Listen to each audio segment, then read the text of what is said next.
The wickedest, the hottest R&B. Wickedest on New Style Radio. Birmingham's big community FM. Okay, this is New Star Radio, 98.7 FM, Birmingham's leading African Caribbean community station. Now it is officially that time, which I told you about. We're going to have a special guest interview.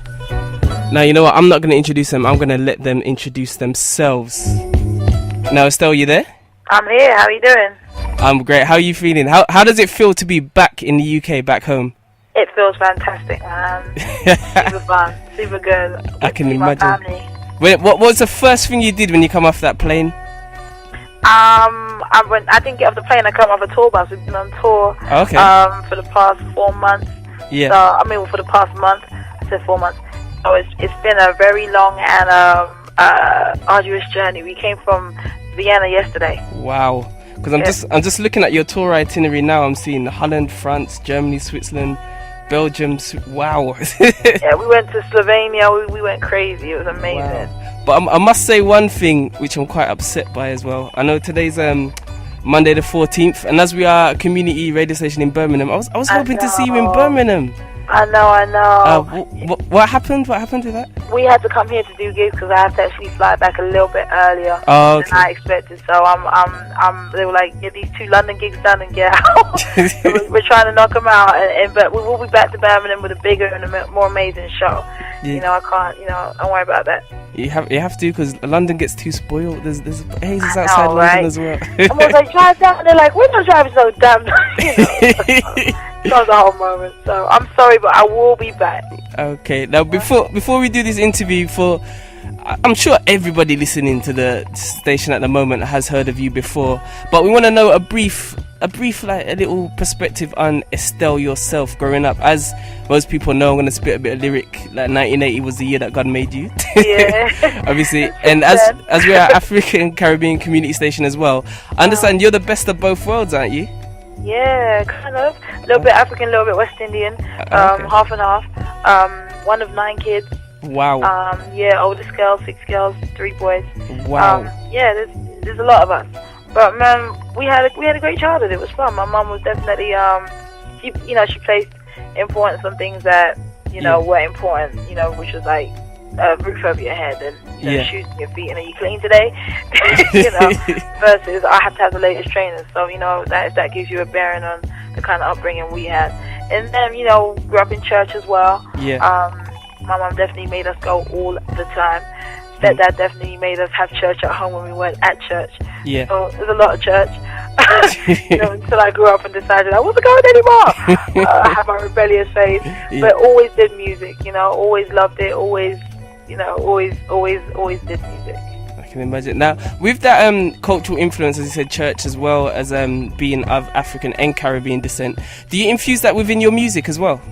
Oh yeah, absolutely. In my live shows, in my music, every single song I do, I listen to the bass line and where the drums go in first. Yeah. And then I start writing from that perspective. I don't like records that are light, Yeah. You listen to any of my albums, they sound heavy, they sound bassy, they sound like, it's clean, light, you can hear it, you can feel it. My influence comes from listening to reggae and soul and all that kind of stuff growing up. Yeah. Without that was it. Yeah. Just on that. Like every time I figured that I was gonna, do something, or it was that. Okay, where am I going? The time I listened to music, that's where it came from. That's what it was. Definitely. So I listened to music from that perspective. Sorry. Okay, that's okay. Okay. I'm talking away. We're here to interview you. It's all about you. But one thing as well, as I must say, to a lot of UK people, you are an inspiration. Because other than yourself, probably Marsha Ambrosius, Jay Sean, Adele, within this, I don't know how to word it, but as they call it, the urban scene, within that, there's, you guys are just leagues above everybody else. Now, no problem. You deserve every part of that. Now, have you found, I'm going to get a bit controversial here, because I've had a couple of people, I've had New Style Radio listeners ask us questions to ask you as well. Now, as we like to keep it real here on New Style as well, have you found that going to America, a saying which some people say is, with success breeds contempt. Have you found that since you've got more successful in America, people that used to roll with or that you knew down in England kind of turn their backs on you? not turn their backs. More showed me their true colors. Yeah. that would be more of the statement. And you can't blame people for being people. There's one thing you can count on is people are going to be people. They're going to be exactly who they are at any given time. And I've learned to forgive and not like beat myself over the head about that stuff. I made mistakes. A lot of other people made mistakes, and I had to withdraw and get away from some things. And had to replace. I had to reposition love in my life. And how much I loved myself, and how much I was giving away for no reason, just to give away. With no purpose behind it, no love, no nothing behind it, just giving it away because I guess, And when I did that, I started really seeing everything for what it was. When I started looking at things with love as an intent, I started seeing a lot more where it wasn't love, and I had to get rid of that. I had to move from that. And then you change and you grow, and you're not going to be the same person you are today that you were last year. So, with that in itself, that's a moment added to it. So, yeah. But being in America as well, do you keep up with the scene in England, like with the music which is coming out here? Is there anybody that you're listening to at the moment? Yeah, I sure do. Okay. I think I'm putting the whole world onto Amplified Dot. Okay. Definitely. Yeah, I'm putting the whole world onto Amplified Dot. And I love that girl. She reminds me of me. Her whole swag and everything is like super, super hard and shit. It was just like I like her. I like her energy. I like her swag and the way she's handling her business. So she's somebody that I co-sign. Lady Lesher, I think, is amazing. Yeah, I met her last time I was in London. She said to me, I was a fan. I came to your signing in London, in Birmingham ages ago. And I was like, oh my God. That kind of stuff freaks me out, but also lets me know that I'm happy and I'm proud to be the person I am and do what I did, Definitely. That kind of stuff. I'm proud to see these young girls doing it, really doing it on their own labels with their own time and their own money. I'm proud of them. Because you see that what you just said, that's exactly what I wanted to hear. Because there's a lot of doubters out there. A lot of people and listeners try to say, Estelle's gone to America, she's forgot about things like that. But you just come out. You just come out with that accent. I stay in touch. People who follow me on Twitter know I know what it is. Yeah, I do as well. Definitely, I've seen it. But I talk about what I like and what I listen to. I'm definitely not.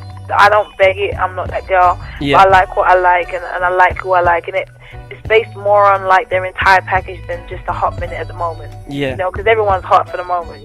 When you're around for like a good year and a half, and you're still here, and people still care about you, then you kind of throw some relevance. You're kind of rolling some relevancy in my lane, or in my eye. So, my thing is that if you're, I look at that's the way I judge music. For me, Okay, and as we're a community station as well, I want to know what is your advice for certain artists who are up and coming from Birmingham who are listening, who could potentially become you or reach the success which you've had? Definitely. Keep going. I think that no one knows what their future holds. Yeah. You create it. You make it happen. Okay.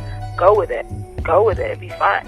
There's always somebody to tell you what you can't do. There's always somebody to tell you what you can't do. Meanwhile, they ain't doing nothing. Yeah, it's true. You get on with it. You be the person to be the difference to actually make it happen. Definitely. Now, one question I have to ask, because I have to ask it. I remember when I first heard of you. It was what was it? Channel U days. And they had that chat that you better watch it. And I was like, yes. I was like, who's this? How does it feel? Do you ever sit back and watch, say, that video to you being at the Grammys and winning a Grammy? Do you ever sit back and watch the process? Because I know as you're going through it, you wouldn't realise how much of a difference. It's hilarious to me. Like, I don't see the difference. To me, I'm still in my head wrap. Okay. And I'm a B girl at heart. I still break dance, given the right amount of alcohol. I still break dance. But it's fun. Like I love this music. I love what I do. I'm blessed to be able to do it and do it at the level I do it at, and be good at what I do. Be great at what I do. I'm not. I'm honestly so thankful. So now it's next level. It's like, where do I go from here? Yeah. We keep going.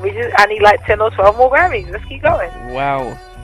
That's inspirational. Now, would you want to tell the listeners as well, as you got a new album out, would you like to tell them what type of sound they should expect to hear on the album? The new album is an amalgamation of all my thoughts over the past 4 years. I've been literally living, and you know, and I've been just trying to get it all together and make sure that, you know, like that I'm a better human being for it. I don't like making albums where albums are just, you know, like collections of songs to throw out there. I'm not good at that. So I decide, you know, when I write these albums, I write from a very real place, and I keep it going. Okay. You know, yeah. Okay. Well, thank you for the interview. In the background, you can hear your tune "Thank You." Thank you. We're gonna. There's no problem. We're gonna drop the remix version as well. What's it? That's Busta Rhymes and French Montana on the remix as well. Yeah. Yeah, for sure. Yeah, we've been playing that for a few months. I definitely love this tune. Well, this is Smooth Fuego on New Star Radio 98.7 FM. As I'm gonna get Estelle, would you like to introduce your single, which you're gonna play in full?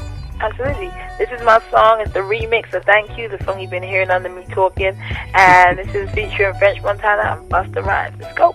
Okay, that was Estelle, and this is the "Thank You" remix. I love you. I love you. This is the wickedest, the hottest R&B. Wickedest on New Style Radio. Birmingham's big community FM. I won't forget it. Forget your love and how reckless I was. I so regret it.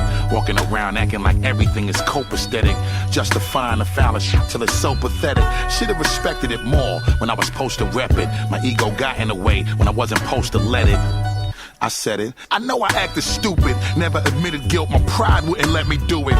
And now the love is killed. I lied until I made you prove it. And after all we built, I slide like I ain't scared to lose it. I dreamed about your type and prayed for it. You ever felt the love you never felt before and got afraid for it? My love was genuine for you. I never tried to hurt you. But the type of dude that I was, I knew I ain't deserve you. I leave a final kiss. Don't forget about me. I wanna see you happy. You're better off without me. Without me.